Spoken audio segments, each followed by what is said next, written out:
So you can catch it, match it, stash it in the cabinet. Listen to the chorus while let Ivan scratch it. This is real hip hop, we aiming for a classic. And if we can't approach it, screw it, we'll attack it. Catch it, match it, stash it in the cabinet. Listen to the chorus while let Ivan. This is real hip hop, we aiming for a classic. And if we can't approach it, screw it, we'll attack it.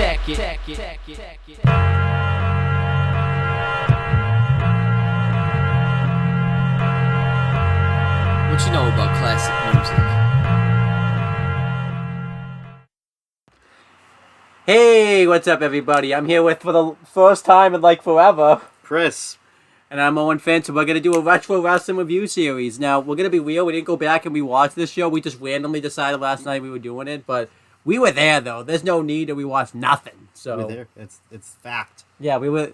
It's already in our brains, we know what happened, we're just going to start talking about it. We're going to do a retro wrestling review series for AEW's second episode for October 9th, 2019. Can you believe the show was almost 3 years old? I know, yeah, crazy. This year would be 3. Yeah. So yeah, let's just talk about the history. This was AEW's second ever televised event on TV. AEW had started in 2019 by Cody Rhodes and the Young Bucks. They were the executive VPs, and they did All In, and it's ended up selling out. It was the first non-WWE show that sold out since some WCW show. Yeah, I don't forget what he mentioned, but yeah, it's crazy. And Dave Meltzer went on Twitter and said that was never going to happen, and Cody Rhodes and the Young Bucks called their bluff, and it happened.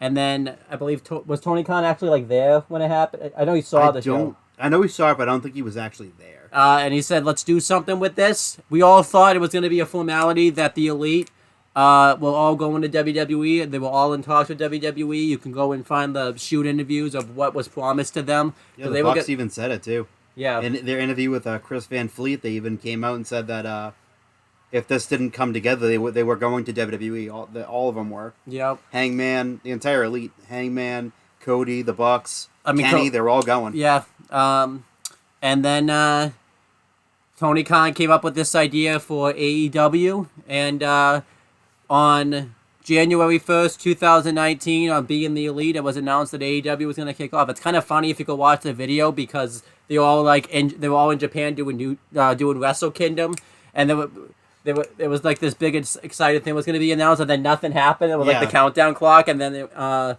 Adam Page, I think it's Adam Page that gets the text message and says, "Wait, what's this?" And it's like the AEW logo, and that's the first time AEW was mentioned. And AEW went everywhere. They went to all the local indie shows to get all the talent, like Private Party, Darby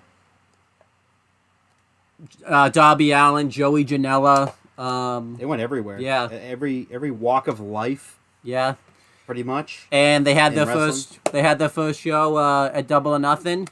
You were very critical of AEW. You did not want this to be a thing. You were pissed at the Elite for not going to WWE. Well, at the time, I was very jaded. I was obviously I was a WWE guy, so it was like they were the hottest free agents in wrestling. Yeah, their contracts were legitimately up with New Japan, and there was a lot of rumors about them going to WWE by a lot of news sources, and I was excited. I was like, okay, the countdown's going to begin. I thought that's what the countdown clock started in like October of 2018. Yep. And I was like, okay, that's it. That's like the countdown clock means they're going to be free agents. They're going to go to WWE. They're going to go become, a massive part of the Rumble, WrestleMania, huge parts of WWE. And then when that happened, I was so pissed. So pissed. Because I wanted to go to WWE so bad. I was like, this is the last piece to put them over the edge. WWE. What was the change? Because all of a sudden you just started loving it. I gave it a chance. I couldn't watch Double or Nothing at the time. Money wasn't I didn't want to buy it. Yeah. So I tried to stream it illegally, and it got shut down 46 times in a row. Yeah. So I barely got through the first match Yeah. on Watch Wrestling whatever the hell it is, because they change it 400 times, Yep. and because it gets copyright claimed every 10 minutes. Yep. But was it their free pay-per-view on Bleacher Report?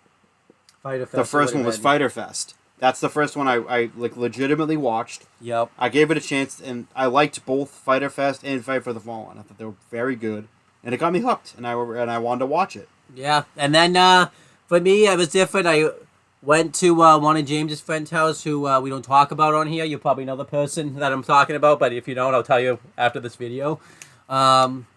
And yeah, watched Double or Nothing. That week too, I binge watched like the press conference they did for Double or Nothing, the Fan Fest when Jericho debuted.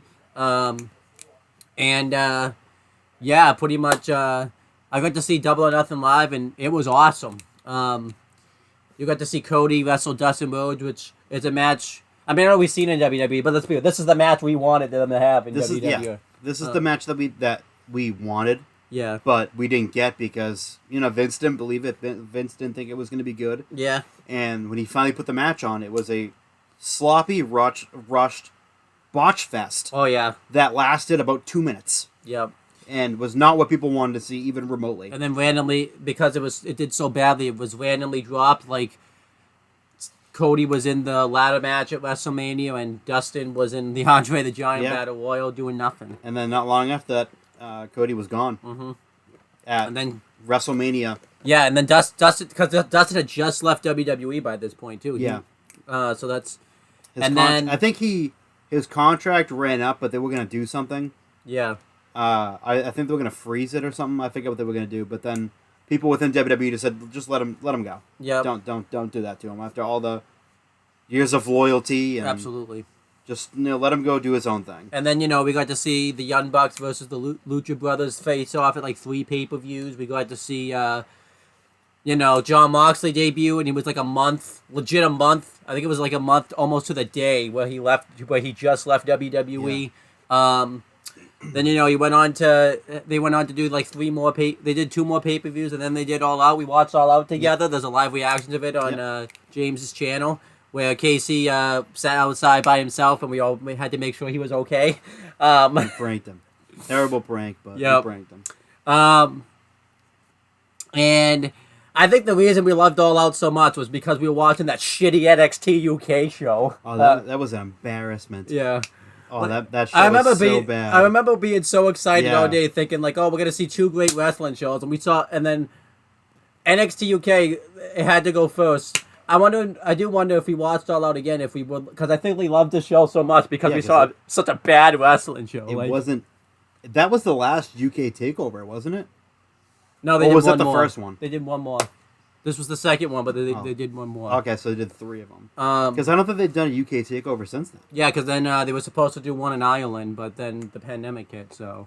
Yeah, they haven't even talked about doing a show. Well, I haven't watched NXT UK in 2 years. Yeah, but then it was I think it was roughly around that time, maybe not that time, but we heard that AEW was coming to Boston. We heard we were going to get John Moxley versus Sean Spears. And this was before they dropped the ball with Sean Spears. He was still... I mean, I think they were in the process of dropping the ball with him because he started off white hot. Yeah. And then he had the feud with Cody, the feud with which included MJF. And it just didn't... They didn't do anything with him after that. Yeah. That's the thing, with me and wrestling is you have this really, inspired blood feud, and then nothing else happens after them. They disappear and fall off the face of the earth. That's pretty much... We didn't know they were dropping the ball, in the process of dropping the ball with them, though, because it was still soon after that, so... we had the first AEW World Champion crown when Jericho lost the fucking belt. The belt was legit stolen from him going to a That was so funny. Longhorn Steakhouse. And Chris and I were talking about it. We were going to AEW. Let's just talk about the day when we actually went to fucking buy the tickets, because I think that's worth a story out of it. That was crazy. Yeah, so we got up. I think I had to get up at because I think they were selling them at 10 in the morning or something. Yeah, it was 9:30, 10 o'clock. So I got up at like 5 a.m. I, had the link open and stuff. I didn't know though because they put you in like a queue too, so you can't even buy the tickets until it's like your turn. You have to like find them, and we nearly didn't. We almost every section we clicked it said sold out, sold out, sold out, sold out. So we're like, I think Chris and I nearly called it, but finally I was stubborn enough, and I went and finally found like tickets for it. No, it was we like refreshed the page. Yeah. And we clicked on our section that we sat at. Yep. And it went through. Because at first when we clicked on it, it said sold out. I was like, what the fuck? It's like we've been on the site for like a minute. Like how did sold out so quickly? And then we're clicking around, nothing, and then it all said sold out. And then we like went back. I think we went back because we went back into like a queue for like another 15 to 20 seconds. And then we went back in with like, okay, this is going to be our last chance. Yep. So we went back in and we found the seats that we sat at. We clicked on them and we paid, and like it worked. Yeah. So we got the seats. I was like, that was bizarre. And then we had to wait long, I think it was like 2 months. We had to wait. It was long 2 months. And then the day finally came.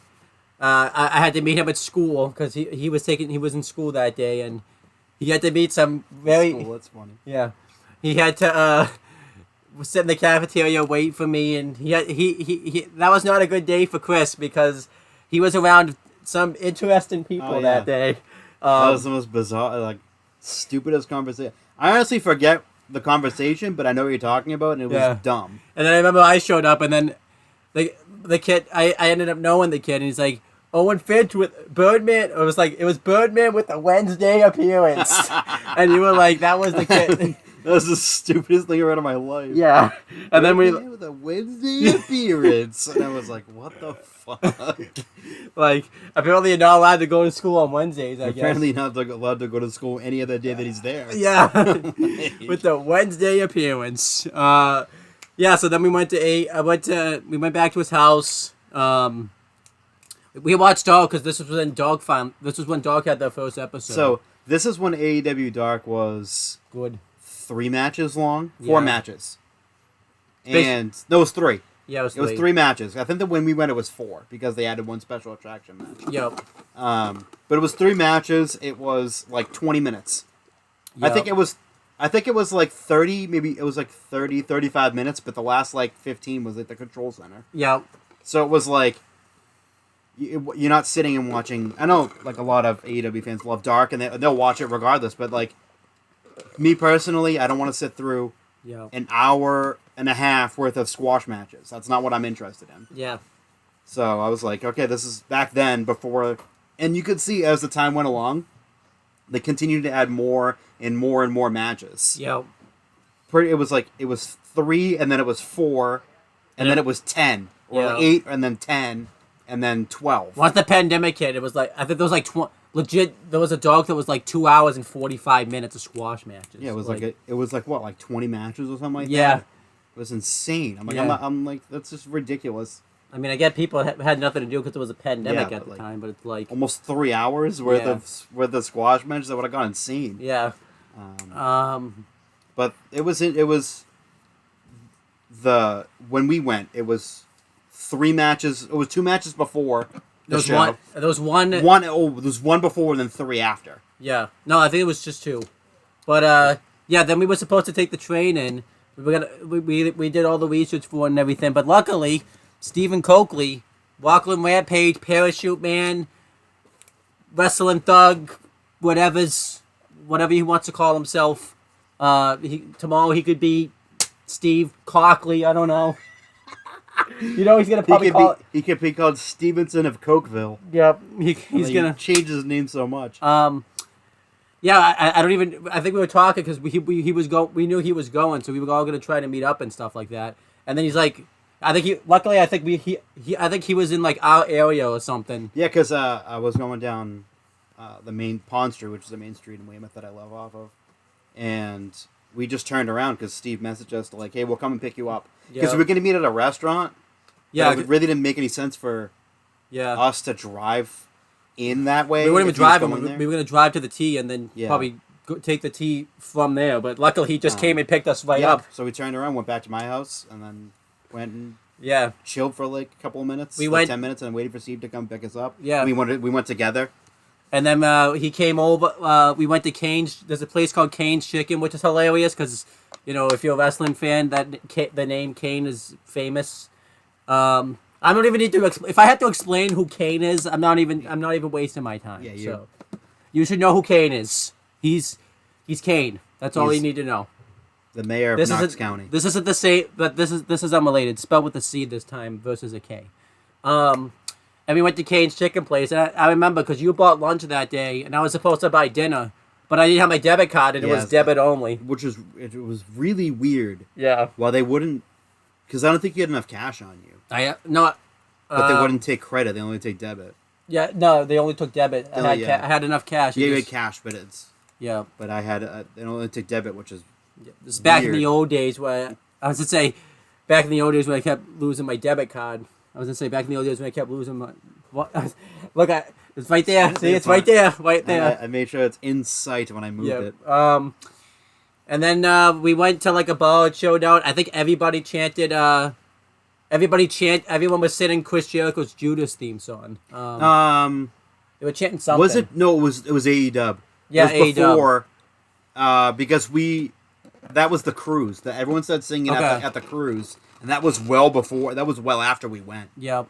So no one really sang Judas. It's weird. If you go back and watch like earlier episodes of AEW, there's no one singing Judas. Yeah. Because it wasn't as popular as it was after the cruise. So then we went into the venue, and yeah, the venue was cool because I've never gone to like a wrestling. I mean, like a big time wrestling show. I'm not talking about top rope. I'm not talking about big time wrestling. I'm talking about the big boys, the big boys, not these little indie conny crappy. I like how I say this, but I've gone to like so many of them. I can't even tell you how many top rope promotion shows you've been to. But I'm talking about the big boys right here. These are the big men. The men. This is where the men wrestle. Men like Marco Stunt. Men like Sonny Kiss. And Peter Avalon. Yeah, these are the real the library. Yeah. Librarian. These are real men. They're real men. No, but anyhow, like this is the first time I got to like a big wrestling show that wasn't at TD Garden, that wasn't at anywhere in the surrounding area. Really. Yeah, it was like it was at a Gannis Arena. We went in. We obviously did the. If you've been to a wrestling show pre-pandemic or any type of show, you know the protocol. It's a clusterfuck. You have to take everything out of your pockets, go through the metal detectors, and it's a pain in the ass. And then we went and bought a T-shirt because we went there early enough where we didn't have to wait in line. I got my All Elite Wrestling T-shirt. You got the Mox T-shirt too. Yep, and I got the Chris Jericho, a little bit of the bubbly T-shirt. No, I got that one. I bought that one. You got the Mox T-shirt. I got that. I'm pretty sure I got that one too. Did you get that one too? Yeah, I got the little bit of the bubbly too. Because that was when that was just that literally just become a thing. That was an all out. Yeah. Because he went backstage and was like a little bit of the bubbly because it was his. He had his like champagne, or I think it was champagne. Yeah. Like with a little bit of the bubbly on it. Like, yeah. They sold it right after that too. Yeah, I think it was like right during Thanksgiving and stuff. Then we went and sat at our seats, and I think we just kind of waited for a bit. So even though like Steve and everything, like Steve and I didn't sit together, so we sat like. It's really hard to explain it because Gannis Arena is like it's a smaller arena. It's not like the TD Garden. If you've been to a Gannis, it's a college hockey arena. Yeah, and we sat like at the entrances, like you gonna show them? I'm trying to see who. I forget which team plays there. Boston University plays there. Yeah, Boston University Terrors hockey. But team plays we there. sat like at the entrances, so we could like see the entrances. Yeah. We had a perfect view the whole night. Yeah. It really was. We had some really good seats. So it was basically like we weren't really that far, like up on the tunnel either. No, we weren't. We were like halfway. We were closer to where they exit out of the tunnel. I think we could see like the faces come out, but not the heels. Yeah, we could see the faces. We couldn't see the commentary team. Yeah, the commentary team at that time was on the heel side. Yeah, which was the far side of the arena. Yep. If you were sitting where we were, because we sat on the face side, and then the heels came on the other side. The commentary team was on the heel side. Correct. So then the show actually started, and we didn't know it at the time, but Justin Roberts, who was the win announcer, announced it was going to be some type of special match at the end. I don't think we thought anything of it. We were like, okay. It was Because it wasn't announced. I don't think it was announced ahead of time. Yeah, because this was when Dark just, like I said, this was AEW just starting to do TV shows. So they filmed 3 matches for Dark. The first match was this is gonna sound weird. It was a triple threat match. It was Sonny Kiss versus Kip Sabian versus Peter Avalon. And how weird is this? Because everyone is in such a different world now. This was when like Sonny Kiss was like actually like a big deal, believe it or not, because they made a big deal out of signing him / she, whatever you want. Yeah, whatever. Sonny doesn't care what he or she. It doesn't matter. Yeah, and then so he was kind of still getting somewhat of a push. Then again, maybe they were kind of, if you think back, maybe they were kind of dropping the ball, because if you notice, he was on Dark, he wasn't on Dynamite, so... He was always on Dark. Yeah. And now always still is on Dark. Yeah, I can't get off of it. Kip Sabian, this was right before he turned heel. I think he turned heel the next week, because...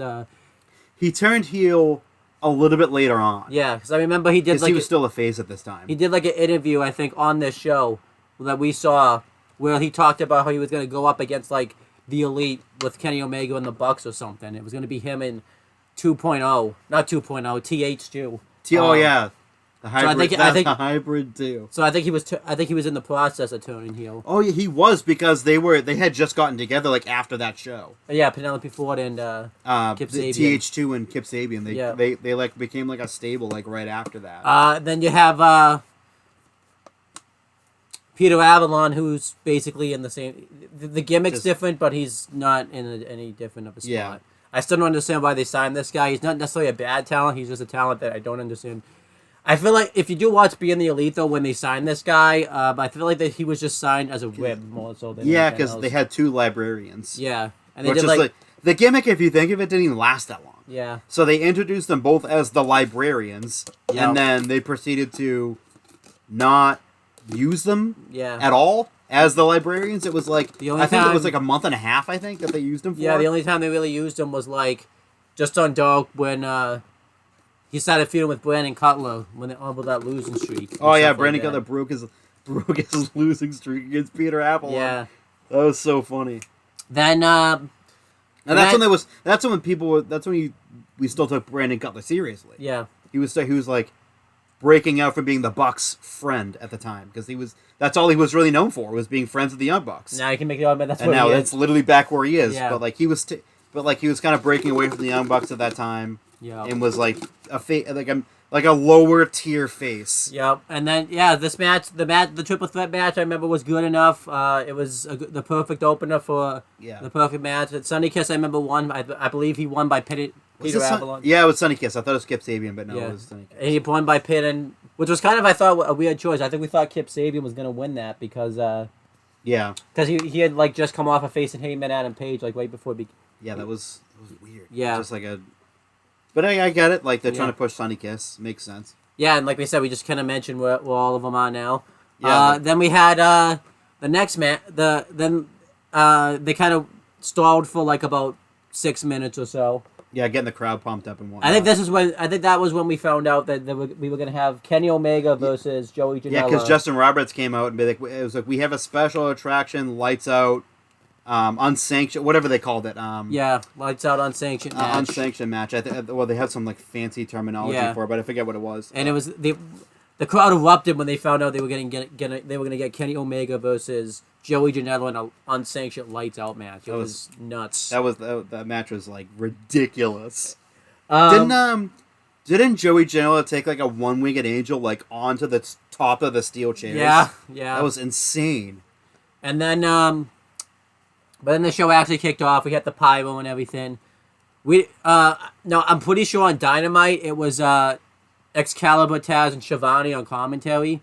I'm pretty sure that was the case. I really don't remember, because I remember there was a few shows Shivani couldn't be on because he still had his baseball deals he was doing at the time. He was still doing other things like baseball and MLW, I think. Yeah, so I don't know if... A little bit. I don't remember if Shivani exactly... Because they didn't do any entrances for the announcers either. They were just kind of out there. And then... For Dog, it wasn't Excalibur and Taz, because Taz wasn't there yet. Taz hadn't been signed yet. He was signed like a year and a half, 2 years later. So this was at the time where it was just Excalibur and like some type of special guest who would do Doc with him. I think that episode was Pac, because Pac was feuding with Kenny. Yeah. Then, oh my gosh, we got like one of the greatest matches that Chris and I both have ever seen live. Insane. The Young Bucks versus Private Party. This was in that tournament to crown the first ever AEW World Tag Team Champions. I think this was actually the first match in like the whole tournament in and of itself, because they didn't do the tournament until like the next week. They just like announced it and stuff. And yeah, holy shit, what a match. So we have like a couple funny stories to tell about the Young Bucks' entrance and stuff. The entrances itself. So the Young Bucks. We'll talk about the Young Bucks first because it ties. So the Young Bucks comes out, and if you guys ever question why don't the Young Bucks have that big money thing, like I believe it was like pyro, but instead of like being the money pyro, it'd be like a bunch of bucks would pop up. Yeah. If you wonder why they don't have that entrance anymore, legit, I think it took until like the lights out match to get it took the whole show for them to clean it up. It was everywhere. It was literally everywhere. Yeah. It was so funny.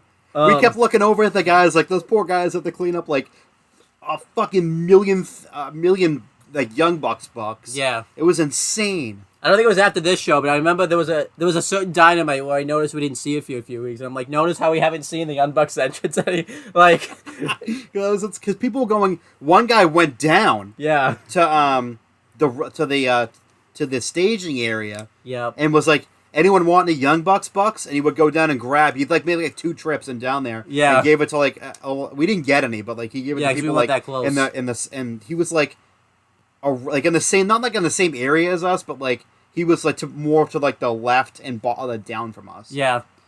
But then that entrance took like the whole show to clean up. And then Private Party had their entrance. And this was at the time where they had these necklaces that they were wearing. And they threw it into the crowd. Legit. Chris and I think legit thought we were going to see some type of fight or something. Oh my god, it almost happened. 2 people caught the fin at the same time. And they started pulling at it, and they were like, "Oh, we're gonna see a fight right here." Yeah, someone just let it go. I think they did rock paper scissors. Yeah. Oh, they did rock paper scissors for it. Yeah. Yeah. That was so. I thought we were gonna see a fight for it. That was crazy. But holy shit! Like, what a match. One of the greatest matches I think this I've is ever probably seen live. Private Party's probably best match they've ever had ever. And a little fun fact: that's the first time I've ever seen a Young Bucks match live. Yeah. And it was one of the best matches I've ever seen in my life. Yeah. When you watch it on TV, it's like a different feeling. Yeah. But like when you're there live, it's totally different. Yeah. I've seen we were into it the whole time. Yeah, the crowd the crowd was hot. Yeah. It was before their crowd attendance started dwindling a little bit. Yeah. The Young Bucks, and surprise too, like, because they did seed it in the tournament. The Young Bucks were like the number 1 seed, and I don't think Private Party were exactly like the bottom one, but they were like one of the lower numbers of the seed. Because they were a last minute ad. Yeah. They were a last minute addition. Because I think it was supposed to be not the Lucha Bros, but I think somebody else was supposed to be in it, but they got hurt or something. Yeah, it was. I forget what the team who was supposed to be in it was, but it was amazing. Yeah. High flying action all over the place. The Young Bucks in that match worked as the heels, which for them at that time was kind of like a rare thing to see them as heels. Yeah. Because they had been baby faces for so long. Yeah. But that match specifically, they worked as heels, so they worked on I think it was Mark Quinn, I think. Yeah. The whole time. Or it was Mark Quinn. Yeah. They beat the crap out of Mark Quinn in his back, so he's selling the back the whole time. Yep. And they hit silly string, and it was gin and it was amazing. And the eventually, match is crazy good. The Young Bucks went for the Meltzer driver, and I believe it was Marco Isaiah Cassidy. I really don't remember because it's been a while since I've seen it.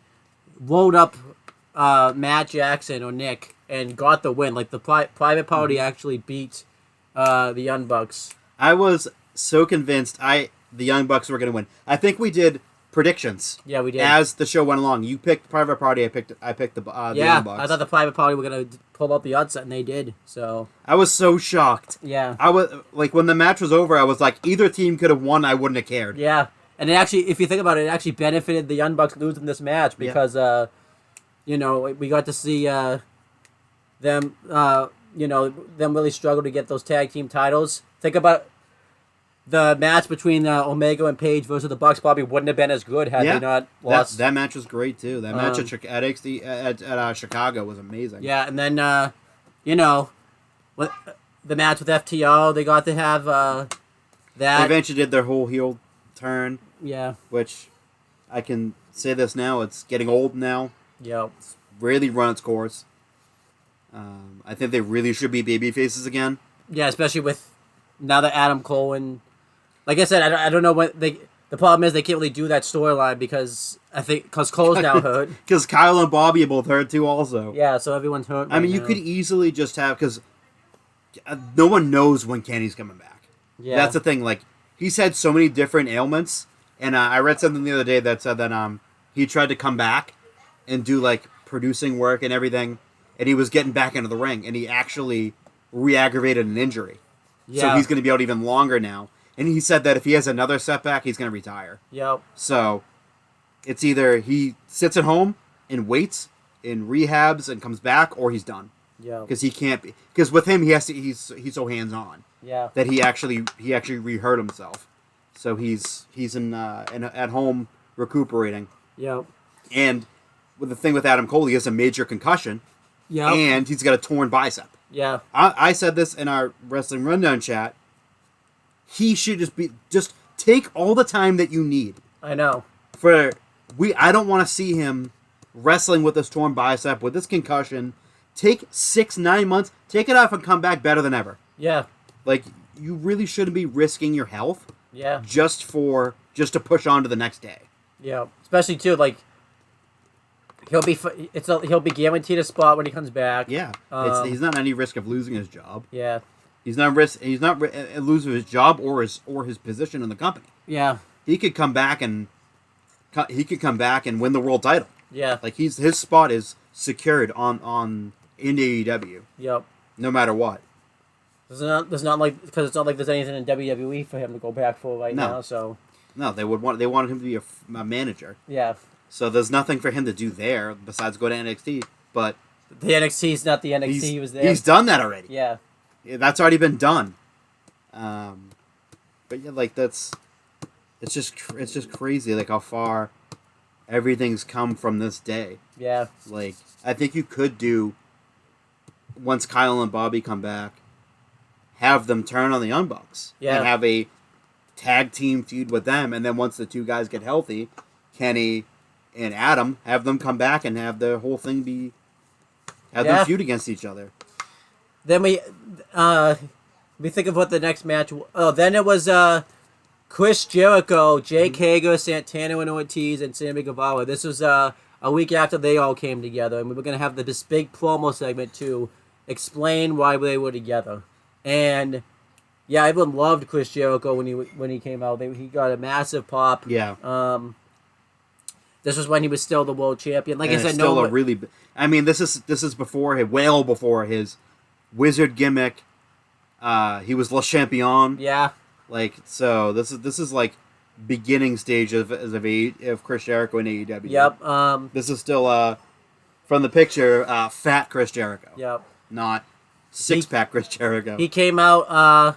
He talked about laying out the Elite last week, and says that he was gonna defeat Cody in the AEW World Championship match, because that match had been announced for Full Gear at the time. And he introduced the group, and he called them the Inner Circle. Yeah, and I remember I looked at you and was like, that's fucking lame. Yeah, I think the crowd was kind of thinking that was lame, that was super lame. No one even got it, like, and they, just Jake Hager debuted in this segment. Not, the week before. Yeah. So this is his first Dynamite, like, full Dynamite for him. Yep. And the people were chanting "We the People" at him, and then Chris was like, "That's a bad idea from bad creative." And that shut us right up. That shut up, and "We the People" surprisingly was never said again until Blood and Guts this week. Yeah. So it has gone over 3 years without. We've gone about 3 years without a "We the People" chant. Yep. Until Wednesday night at Blood and Guts. Yeah. So that's crazy how it happened for that long. Think about it. It probably would have been forever had Claudio stayed Yeah. in WWE. It would never been said again. Yeah. And yeah, they pretty much said they were going to destroy Heyman, Adam Page, and Dustin Rhodes in their tag match, and that was it. He just kind of introduced the group. So, really good segment because the Inner Circle, they lasted up until this year. Up until earlier this year when Jericho formed the Jericho Appreciation Society. Yeah. Which I thought was stupid. Again, another one of those, like... I think it's genius now because it's like... Yeah. They're sports entertainers. They're not professional wrestlers. Yeah, like and they have I remember the segment. Matt Menard with the intro, which is so fucking funny because Yeah. it's obviously it's a rib on WWE. Yeah. Like let's face it, like Yeah. they're sports entertainers. Matt Menard says the intro to what WWE is. Yep. Like it's so funny. But yeah, I like the Inner Circle lasted a while. They did the heel thing for a while, then they did the face thing. They Everyone were in heels for a long time. everybody in the group benefited pretty well. You know, you had Sammy Guevara who got noticed out of this. This is before Sammy Guevara became Piece of shit. a piece of shit. You had Jake Hager who honestly probably had the best wrestling career of his life. And he's still Jericho's lackey. Yeah. He's in the Jericho Appreciation Society. I remember at one point Chris Jericho talked about in WWE he wanted Jake Hager as his lackey at one point. So He still is heavy. yeah, And Santana and Ortiz, great tag team. Actually, they might be no more. yeah. Santana got hurt. I've been reading the tea leaves a little bit. I'm big into the tea leaves. Apparently, they don't get along anymore. Yeah. So this might be it for Santana and AEW. Like in total, he might be gone from AEW after he recuperates from his knee injury. Yeah. Because Hopefully, there was a bit of a rift that's been happening for the past few months between them. hopefully that's not the case. Yeah. And then, but yeah, you could make the argument though, like them as a team could have been used better a little bit though, because they never really got a tag Yeah. team title run or anything like that. For like as a group, even dating back to when they were in Impact, fantastic team. Yeah, Like they could really get over as a really likable babyface team, which they did. People love them, and it's just a shame it has to be that they. yeah, It's kind of sad that they had a rift, and now that Santana's contract's running up, and he's not going to resign. It Yeah. looks like he's not going to resign. yeah. He could in the end resign. They could patch things up. He can resign, but as of right now, Yep. I think Meltzer said it. There was a split between them, and it looks like Santana's on his way out. And then, yeah, that was pretty much that segment. And then I believe, was the next match Darby Allin versus Jimmy Havoc. Jimmy Havoc. When he was going to face Chris Jericho the next week for the AEW World Championship. How bizarre that is. Yeah. How bizarre is that? Jimmy Havoc versus Darby Allin. Jimmy Havoc! The guy who got released because he was a piece of shit. Yep. He was a part of this the wrestler speaking up movement. Yep. He was like one of the biggest parts of it too, actually. It was probably like the biggest people part of it were probably Joey Ryan, because that's still being in Yeah. effect to this day. Jimmy Havoc might be like the second. Jimmy Havoc's one of the more well-known people a part of Yeah, that. Jack Marty Gallagher. Scurll, too. Jack Gallagher. What they don't... Riddle, because Riddle, Joe Coffey. Yep. Who else? Devlin. Jordan Devlin was a part of it. What really got it started was David Starr. David Starr. Michael Elgin. Michael from Impact. Elgin, yeah. There was somebody else that like. There's a lot Oh, of people. Velveteen Dream, because that Velveteen. was probably, Well, yes, but that was proven to be false. yeah, but then he got fired. They didn't use him at that point. Yeah. He was already done at that point. That was after all the allegations and everything. But Yeah. but that was a sharp decline for him. Yep. From potentially on the second episode of Dynamite, or would have been the third, I think, episode of Dynamite, facing Chris Jericho. Yep. I couldn't even imagine the shitstorm that would have been if he had won Jimmy Yeah. Havoc, and then all that stuff came out after that. He was actually starting to do pretty well too. He was teaming up with Kip Sabian, if you remember, right before he was released. I It's just so crazy looking back at that now. Yeah, Darby Allin. Jimmy Havoc versus Darby Allin for the number one contendership. Yep, Darby Allin ended up obviously getting the win. I think this was when Darby Allin was really starting to get over. He was big. Yeah. We'll talk about it at the end of the show, but if you saw it, you know what happened. But obviously, he had just had like that draw with Cody at Fyter Fest, and then he had like some crazy. If you remember, actually, Jimmy Havoc won that. What's it called? The Cracker Barrel. The Cracker Barrel. Yeah. Hardcore match or whatever. Yeah. It's just crazy because Jimmy Havoc was like an original pretty much. They were doing that storyline with him where like he couldn't use not the thumbtack, but the staple gun or whatever. Yeah. Which maybe he was using the staple gun for other things now. Yeah, let's just move on. Darby Allin won. Yeah, Darby Allin won. Jimmy Havoc is gone out of wrestling. Yeah. He was a delivery driver the last time that I saw a year ago. And Darby Allin soaring to heights. He was in that too, actually. The Speaking Out movement. Okay, yeah, I thought so. He was too. But I think that was proven to be false, though. Yeah, he everything kind of went away. So with him, but he's become a huge star. He's teaming up with Sting. the Icon Sting right now, and Yeah. that team is really good. It's a really good team. He's been the TNT champion. Yeah, He's just been a machine. Yeah. Like the stuff that he does is so stupid. Yeah. Like being thrown down a cement staircase. Yeah. Like, Doing the why coffin would you do drop that? while the Cracker Barrel is in his doing hand. doing it onto the Cracker Barrel. Onto the steps. Onto the steps. That was Doing that like flip dive off a ladder to Jeff Hardy. yeah. Oh my god. The stuff that he does like is insane. Oh, I think the biggest thing I think we didn't mention is getting like that power bomb by Brian Cage out of the wind. And when he threw him in that body bag with the thumbtacks onto the stage. Yeah. Oh my gosh. He's done some crazy ass shit. The next match is actually, this is hilarious. Riho and Britt Baker versus Emi Sakura and B Priestley. Oh, let's have some laughs. This was the second week after. So let's just talk about it at the time though. At the time, we didn't know how bad the women's division was because it was still new. Yeah. Riho had just won the title. And Britt Baker was freshly off a concussion. Yep, she was a baby face. At was it Fight for the Fallen? Yeah, it was Fight where for the she Fallen. had a really nasty concussion in that tag match. And then B Priestley was newly signed, fairly. And then Emi Sakura really was the. Like I said, this was the early stages of the women's division. We didn't really judge it at the time because it was early stages. It was early, yeah. Yeah, but now if you think back, what shit? Really thin. Yeah, what shit? And what a shitty babyface Britt Baker was. This is extremely bland babyface, but talented at the time.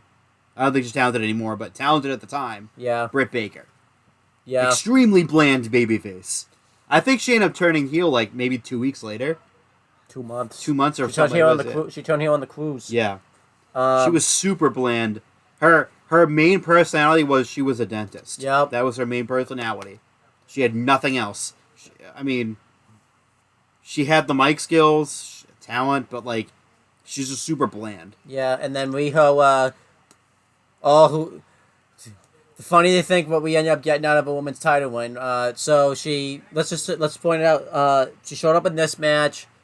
She beat Emi Sakura at Full Gear, then didn't show up for like a month. Then she showed up at that Fatal 4-Way match where she was like the least useful part of the match and won. Yeah. Oh, don't forget, Riho versus Chris Statlander with the Nightmare Collective interfering. And we were supposed to get Riho versus Statlander, but they had to cancel the match. Yeah. Because Statlander had a booking. Yeah. And Tony Khan at the time didn't care if he had another booking, he let her go to the booking, and then they just pushed the match off for a week. That wouldn't happen now. I don't think that would happen now at all. Plus, they don't do very many independents anymore. Yeah. So then Riho lost the belt to Nyla Rose, and then Nyla Rose had a shit reign because, the women's division was just not having a good time at the time. Who even won that match, by the way? That women's tag match, I don't even remember. I think it was the Was it the Faces? the Phases one. Okay. Who cares? Yeah, Riho and Britt Baker. And Bea honestly forgot Priestley's about gone that. now too because of the pandemic. Yeah. That she couldn't show up anymore, so now she's in NXT UK's Blair Davenport.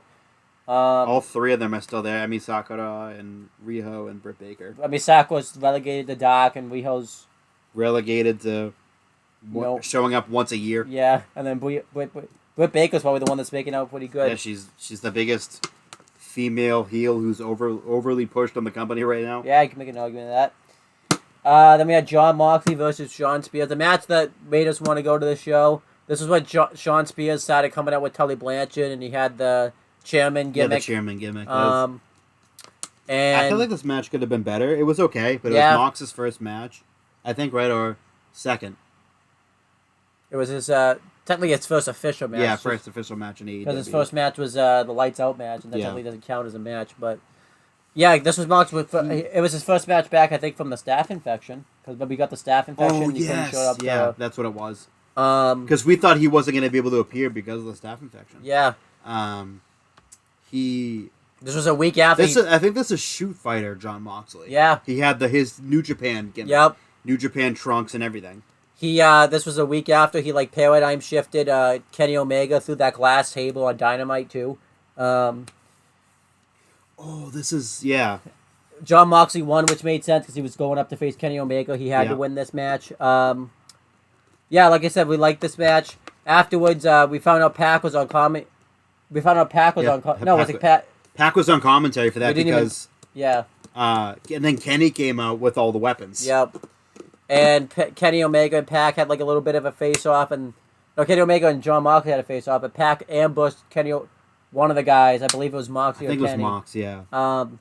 And with a chair, and it led up to a match because Moxley and Pac were gonna have a match the next week. Yeah. And we got that crazy lights out match between John Moxley and Kenny Omega from this. It was insane. That was easily the best hardcore style match I've ever seen in Yeah. my life. John Moxley's still doing really well in AEW. He just recently got clean. He was an AEW World Champion for almost a year. If you wanna hear more about his story of recovery, we're not gonna get into deep. We'll get into a tiny bit, but oral sessions with his wife Renee Young, very very good. He goes into it about what made him want to go and why he wanted to do it. Yeah. It's pretty. It's honestly it's deep. It's very Yeah. deep, and it's very And then sad that it got to that point. And then now he's doing some great stuff with the Blackpool Combat Club with Bryan Danielson and Willie Udo and Claudio Castagnoli. Yeah, that's really good. And Sean Spears AEW one has been a massive disappointment, unfortunately. Because they brought him in like he was going to be this Yeah. big time player, and then John Moxley came in. he gimmicked the chair wrong on Cody. Yep. And even though they said there's no heat on him, isn't it convenient how Yeah. after the chair was the failed gimmick with the chair that His career was never his the same. career was never the same. Yeah. He was thrown down the ladder essentially. He lost. Yeah. He was at the top rung with Cody, and Cody just kicked him right off. Yep. He fell right down to the bottom. Which is a shame. Because everyone thought I was okay, this is a great signing. Yeah, it was. This is fantastic. Sean Spears is maybe there's some untapped potential left. Yeah. At the time, I think he was 36, 37. Mm-hmm. So it's maybe they can unleash something here in his mid to late 30s here. But nope. Yep. Nothing. Nothing came of it. You want to see a big sign and then nothing coming of it. Earlier this year, he lost to CM Punk in 10 seconds. Yep. Less than 10 seconds. While being MJF's lackey. Yep. We haven't seen him since. Yep. Then we had the main event. Yeah, I was gonna say this is definitely the main. Was there anything before the main event? I don't think there was. I remember they did a segment with Best Friends and. Best friends and Orange Cassidy, and at the time, You hated Orange I Cassidy. did not like Orange Cassidy. No, we Not love that him. I didn't get the gimmick. Got the gimmick, just didn't like him. Yeah, no, we love him. Yeah, no, he's he's awesome. I love Yeah, Orange we love Cassidy now. Then we had the main event. It was a tag team match. It was Chris Jericho and Sammy Guevara, Lace Sex Gods versus. The Elite. Yeah, because Dustin was in the Elite. Yeah, at the Dustin time. was in the Elite at the time because it was more of an associate of the Elite. Before the whatever went down between Cody. If you think about it, Dustin wasn't in the Elite all that long because No, because he was in the Elite here, but like later on they just like Cody broke away from them. Yep. He even mentioned it. Like, I don't know if I'm with the Elite anymore. I Yeah. don't know. We didn't know either. Yeah, really good tag team match here. Heyman Adam Page ended up brawling with Jake Hager to the back, and we thought that was going to be the match we were going to get at Full Gear, but it wasn't. It was, and so it ended up being Pac and Yeah. Page. I don't even remember how we got that one, but it happened. Jericho beat Dustin Rhodes with the Judas Effect, which was a fairly new move at the time. Yeah, it looked bad back then. Yeah, but It now did not look very good. But now he's perfected it. And afterwards, the Elite, not the Inner Circle started beating down Dustin Rhodes, and I believe Page tried to come out and make the save, but he was outnumbered. Yeah. I believe the Bucks tried to come out and make the save, and they were outnumbered. Yeah. And then the lights went out, and when they came back on, Cody was in the ring. Yep, Cody was in the ring. And that's probably the biggest. Let me tell you how different this is. He was such a big baby face at the time. He got a massive pop when Cody was there. No, it was actually Cody was first. Oh, Cody was first. Cody was first to make the save. And he got a massive He got pop. a massive pop, and then the Young Bucks came out. Yep. Or is it? No, it was MJF. Okay. It was MJF came up first to make the save because at the time he was Cody Rhodes' best friend. Yep. So he came out to make the save, and then the Bucks came out after that, Correct. and then it was Darby after that. Yep. So yeah, but Cody got a big reaction. This was before everyone wanted him to go heel and all that type of stuff, and he wouldn't go heel. But he was, and the pop that MJF got when he came out was insane. Like, Fucking scream my head off. we all loved it. We didn't know what MJF was gonna do. Like, I think they teased he was gonna turn on Yeah. Cody heel, but then he didn't. Then the Bucks came out, but then all the faces fought off the heels, and everyone went home happy pretty much. Yeah, the crowd went home happy. But it wasn't Darby chased off and beat the crap out of Chris Jericho. Yep. And I think he said, he got on the mic, he said, "I'm gonna beat your ass, bitch." Yep. That was the first time, "I'm gonna kick your ass, bitch." Yep. And the crowd went crazy because having a bitch on TV and like forever, because at the time WWE Super PG couldn't say any swear words at that point in time. Yep. So hearing that was like, oh, okay. This is And then- they got allowed to swear a little bit on TV, and obviously now they can flip everyone off on TV. So Yeah. And then everyone was happy. But the show wasn't over yet. We had 2 more matches on AEW Dark. One of them was a tag team match. I I think it was a 6-man, or was it? I think it was an 8-man. It was it was the Addiction. Oh, it was SCU and SEMA Yep. versus, I forget who they face now. I think it was the It's Dark Order and the Lucha Bros. Look that up. Yeah, it was. I remember Yep. we didn't care about this match because we were all Because so the Dark Order was still so bland at the Yeah. point. There's no Brody. Yeah. They weren't really featured big, heavy on the show. They were still. This was just when it was Evil Uno and Yeah. Stu Grayson. It was it, and the creatures, Yeah. Oh, the creatures. the creepers, the creatures, whatever they were called. Yeah. But I remember we didn't really care about this match because it was right after that main event angle, Yeah. so we were all burnt out, and we were all saving our energy for Kenny Omega versus Yeah, Joey because Janela. no one cared. So Think of it now. It's like that match was really good. yeah, If they would have done that match like now, and just have been like a 6-man or yeah, like SCU versus the Lucha Bros and Stu Grayson. Yeah. With Evil Uno as the manager, or Evil Uno the match and Stu Grayson as the manager, and have it be a 6-man. Yeah. Minus Shima. I think that match would have fucking torn the house down. yeah. Shima. This was when they were the AEW was working with OWE, which OWE ain't even really a thing anymore. I can't even tell you if it's of the pandemic or anything. They have not mentioned a partnership with them Yeah. since friggin' 2020. Yeah. Or early 2020, before the pandemic, and late 2019. Yep. And then I think it's Shima's promotion. SCU, they were on the verge of becoming the first ever AEW World Tag Team Champions. They're not together anymore. Scorpio Sky is now with American Top Team. He's a big heel.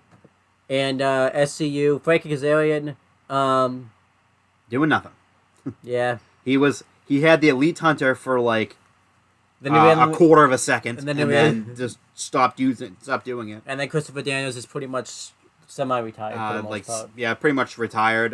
You'll see him every once in a while. Talent. Yeah, I think he's talent relations. Yeah, I think. but he's pretty much retired for the most part. Yeah, right pretty much now. retired. Besides the few off appearances that he had for Impact. Yep. He did an appearance he had a match with Bryan Danielson when it was announced Tony bought ROH. That was was it early this year or late last year? Earlier this year. Earlier this year. That's right. It was in the spring, I think. Earlier this spring. And then he had I believe when every time they're in Cali, he'll come out and have a match. So Yeah, so they haven't been to. Well, they were just in Cali. So yeah, because the SCU can't team up anymore. That's not allowed. Not That's allowed. poop.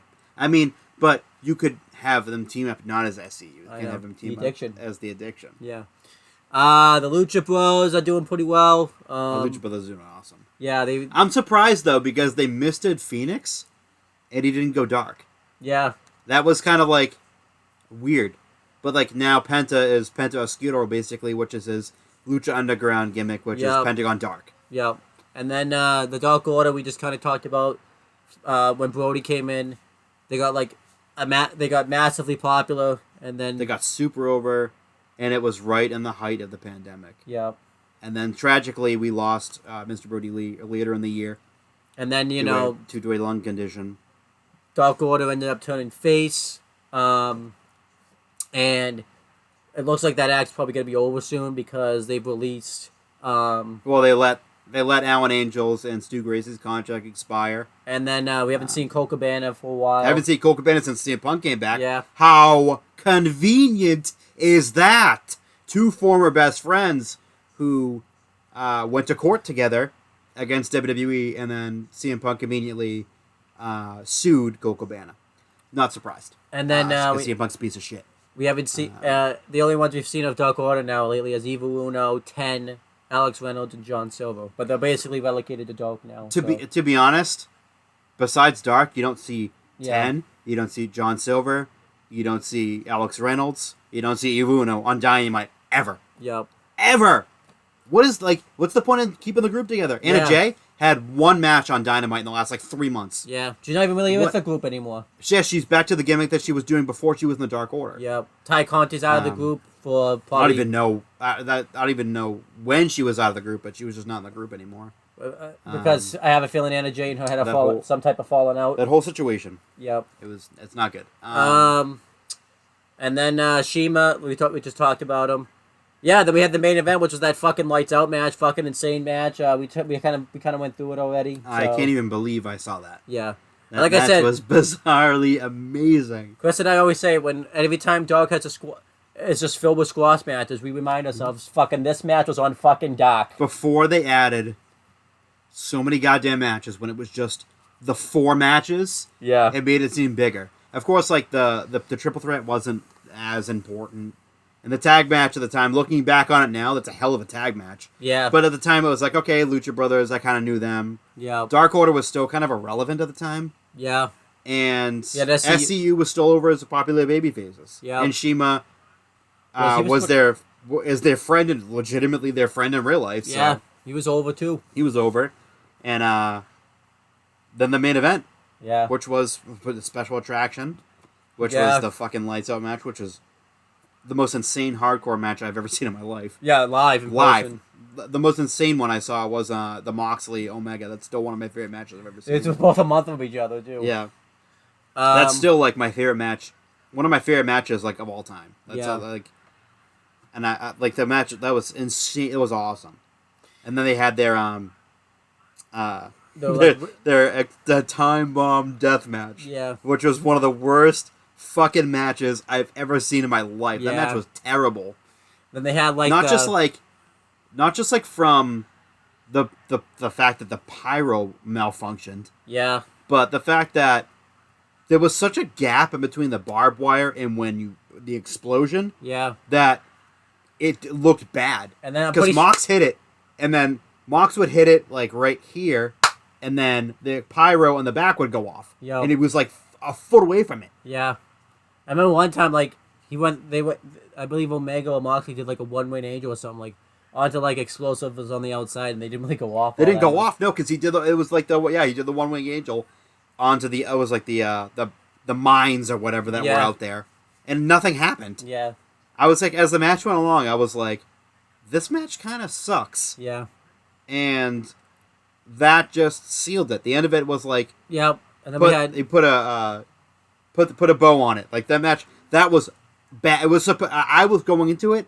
I was hyped for that match because of how great their Lights Out match was. Yep. Lights Out Unsanctioned match was.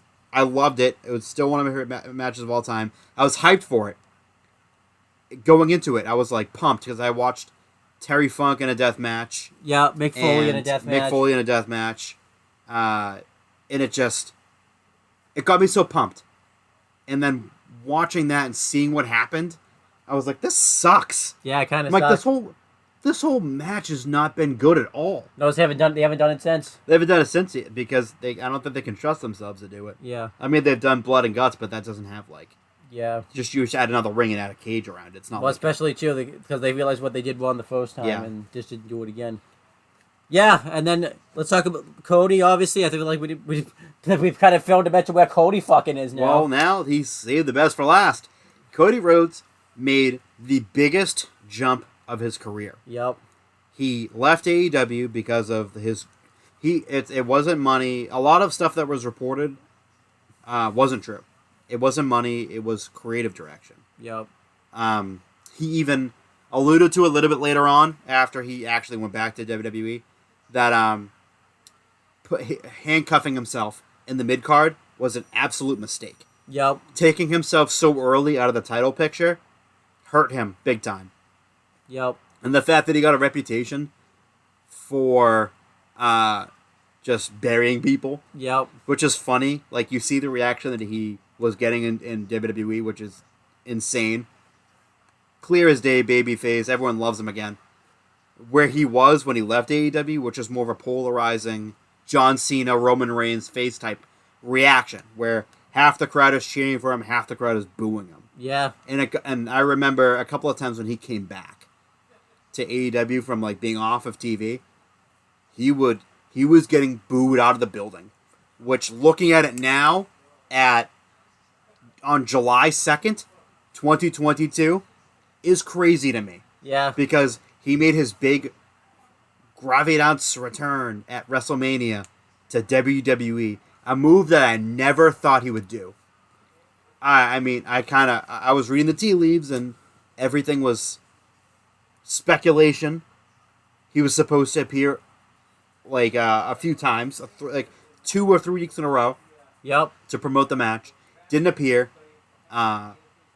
They started dropping hints about like his opponent, Seth Rollins, like Rollins would lose a match to be on the WrestleMania card, whether it's hosting the KO show or whether it's being in a match, and he would flip out, and they would say like his dream has become a nightmare. Yep. I'm like, oh, that's Cody. That's American Nightmare. Yep. That's Cody Rhodes, and they kept like putting in like Cody stuff. Yep. And I was like, okay, this is Cody. I'm like, it has to be Cody. And then Seth had his one-on-one meeting with Vince. Yep. To say like, oh, it's a person of my choosing at WrestleMania, and I was like, it's Cody. Yep. I'm like, it's Cody. It's Cody. It's Cody. It's Cody. It's Cody. And when that happened, I lost my fucking mind. I was like, you got to be kidding me. I'm like, this can't be real. Yeah. I'm like, this is a lot of moves have happened back and forth. Mainly on AEW side. AEW's been scooping up a lot of former WWE talent, but none of them have had the impact, the sort of ground swelling impact, like Cody Rhodes. Maybe Jericho, because that was one. In terms of like recently, in recent times, like Jericho was huge. Yeah, but like in terms of recent times, in the span that Cody has gone from AEW to WWE again, AEW's taken a lot of former WWE talent. None of them have had the sort of impact that Cody has had going back to WWE. Yeah, and I know people are gonna say like Cody, because I know Bree Priestley went to WWE. There was there was others that went to WWE. Like Cora Jade was in AEW at one point. Yeah, like, she was on Dark. But let's be real, Cody's the real first main name in AEW that like went back to WWE. To go back, And in going back to what Cody said, he even said that he didn't want to be a gatekeeper anymore. Yeah. Which is like, you're the guy that when a new superstar debuts, you're the guy that puts him over. He didn't want to be that anymore. He didn't want to be that gatekeeper. Yeah. So, and he's not. He immediately came in, immediately feuded with Seth Rollins. Yep. The two matches they had were great. I love the storytelling in the Hell in a Cell match, even though Cody had his unfortunate. I would probably like the Hell in a Cell torn match if I tricep. watched it back now. I don't think I love the Hell in a Cell because I didn't think Cody should have been out there. I was like, I nah. don't think I like when he took his jacket off, when he didn't do the full arm thing. Yeah. I was like, okay, something's going on here. And when he took the arm off, Yep. and you could see his shoulder, his almost like his shoulder, I was like, this is not good. And then he took it off, and I was like, oh my Yeah, it god, was scary. I was like, what the fuck? Because that's what happens when you tear your pec or your tri. That wasn't makeup. Yeah. That was all what you saw was all dead blood cells. And if you go on it, he posted on his story like shortly after that, like what his arm looked like. Because it was it was tiny, Yeah. and then it like fucking spread by the day. Yeah. And that was down his arm, it was down his side. And then a doctor actually made a YouTube video about it, and he said that this is what happens. Yeah. This is not fake. This is not made up. It's not makeup. It's real. All that was all dead blood cells. That's what causes it. That's what happens with that color, the discoloration. It's all dead blood cells. It was the scariest thing I'd seen. Yeah. But the thing is, though, even though his arm was pretty much useless, he couldn't hurt it anymore. Yeah. He could have done damage to his fucking rotator cuff, but he couldn't have torn the bicep or tricep or whatever. I think it was his tri. He couldn't do any more damage to it. Yeah. Because he already tore it off the bone. Yeah. So then, that's everything with Cody. There's one more superstar I got to talk about. So you said it's July 22nd, right? July 2nd. July 2nd? I don't know why I got July 22nd. 10 more days from So now. it's July 2nd right now, and there's nothing. MJF may be the next guy to go. We just still don't know yet. We still don't even. But yeah, MJF has been a pillar for AEW. Since the beginning. Legit, the whole feud him and Darby Allin had, where they talked about the 4 pillars of AEW. It's been him, Darby, Sammy. Who was the 4th one? Oh, was it Paige or was it Jungle Boy? I think it was Jungle Boy. Jungle Boy. Jack Perry. And MJF has done a lot in AEW. He had that great feud with Cody. He had that great feud with John Moxley. Great feud with Jericho. Yep. He's been in. But yeah, MJF pretty much has. There's been talks that he hasn't been happy creatively with his direction in AEW. How not just his, but just the creative in general. I can't blame him. Yeah. He's not been used to his full potential. Yeah. He should have been world champion by now. Yep. I feel like his booking has been so stagnant. It's been the same thing over and over and over again. Especially too when you see. I like Kenny, but he should have been the champ before Kenny. Yeah, he should. He honestly should have been. All of his matches have resulted around punishments. Yeah. And they've not deviated from the fact. So they've not deviated from the punishment. Yep. Every single match, he had to go through someone. So his opponent had to go through 5 other people. Yep. Just to get to him. Yep. And I'm like, okay, it's fine the first few times, but once you get deeper into a fucking feud, deeper into feuds, variety is good.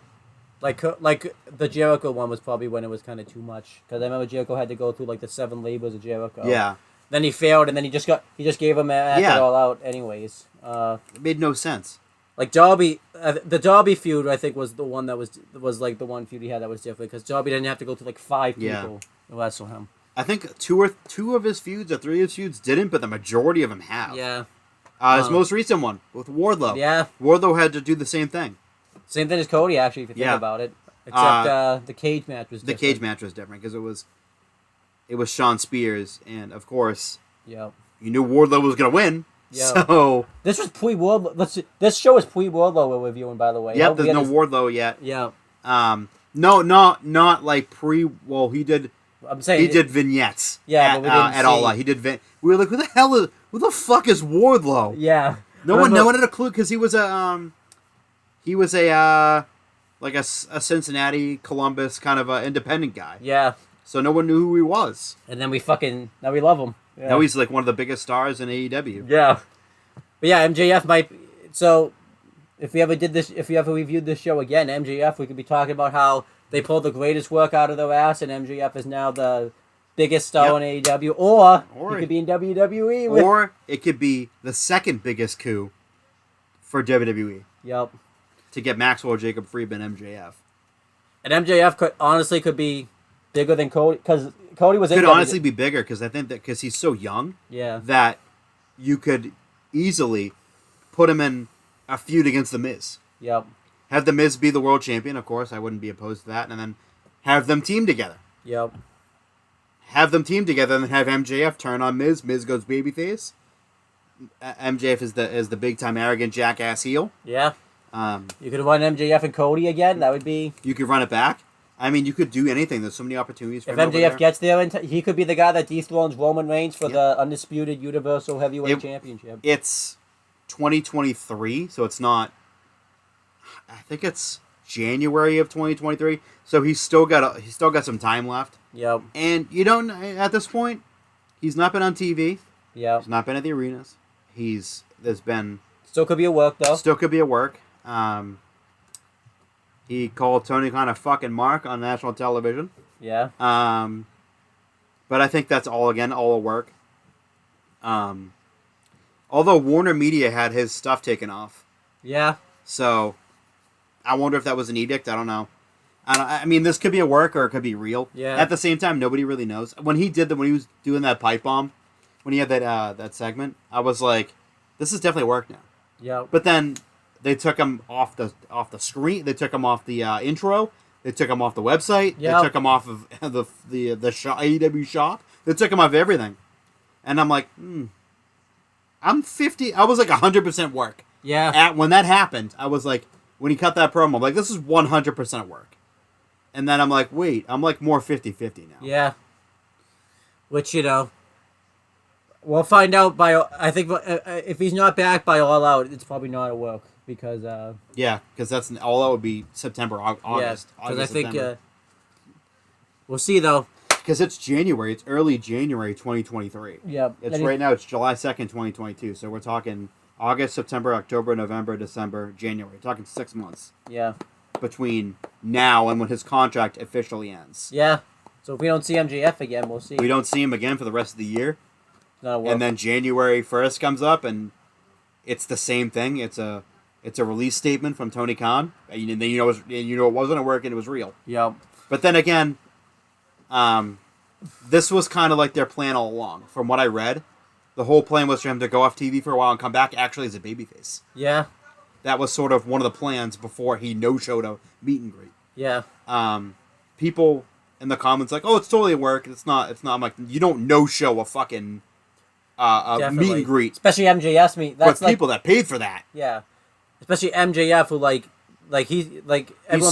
he's such a company guy. Like he'll go and do whatever you tell him to do. Yeah. For him, for him to be that mad, for him to legitimately skip an appearance, that's not a work. Yeah. They would have told the people ahead of time in the line. Yeah. They were like, oh, he's not coming.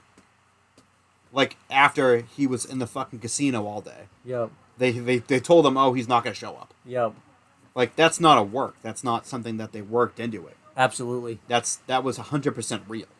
It was not a work. But anyhow, I think anything else you want to talk about from this show that has anything to do? I think we covered every significance of every wrestler, like you said. Adam Page. We didn't even talk about Adam Page. Adam Page. That's the last person I think.